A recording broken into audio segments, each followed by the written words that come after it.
Une trentaine de chalets, une vingtaine de chambres ainsi qu'une douzaine de dortoirs, le tout à 2 pas du parc du château de Versailles. C'est dans ce café-hôtel flambant neuf que les délégations équestres du monde entier logeront dès le 15 juillet pour être au plus près des épreuves d'équitation durant les Jeux Olympiques de Paris 2024.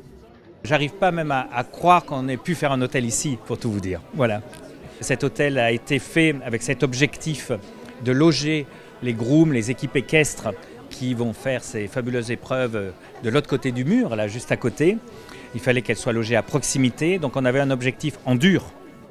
Situé à proximité du château, le projet a connu de nombreuses difficultés comme la stricte obligation de non-visibilité depuis le parc. On a été contraint au niveau de la hauteur, donc le bâtiment il ne pouvait pas faire plus de 7,50 m de haut. Vous rentrez dans le bâtiment, il y a cet espace très généreux, ce café, ce restaurant, qui profite de lumière naturelle grâce au patio, et puis qui est très ouvert sur l'extérieur avec ses grandes baies vitrées. L'hôtel du bout du parc marque également le début d'un tout nouveau quartier à Versailles.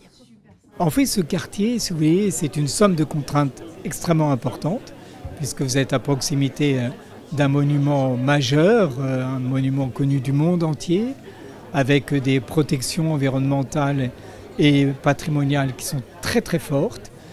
Donc il a fallu intégrer toutes ces contraintes pour faire un projet particulier. Et c'est ça qui en fait l'originalité et la beauté. ICAD est aménageur de ce terrain de 20 hectares et sur lequel il y a une programmation mixte qui est tournée autour du résidentiel avec 540 logements. Sur les 540 logements, il y aura 30% de logements locatifs sociaux, donc opérés par des bailleurs sociaux. Une crèche, un groupe scolaire, une micro-ferme, des jardins partagés ainsi qu'une halle gourmande avec un café-restaurant viendront compléter le quartier de Galy. La fin des travaux est prévue pour 2028.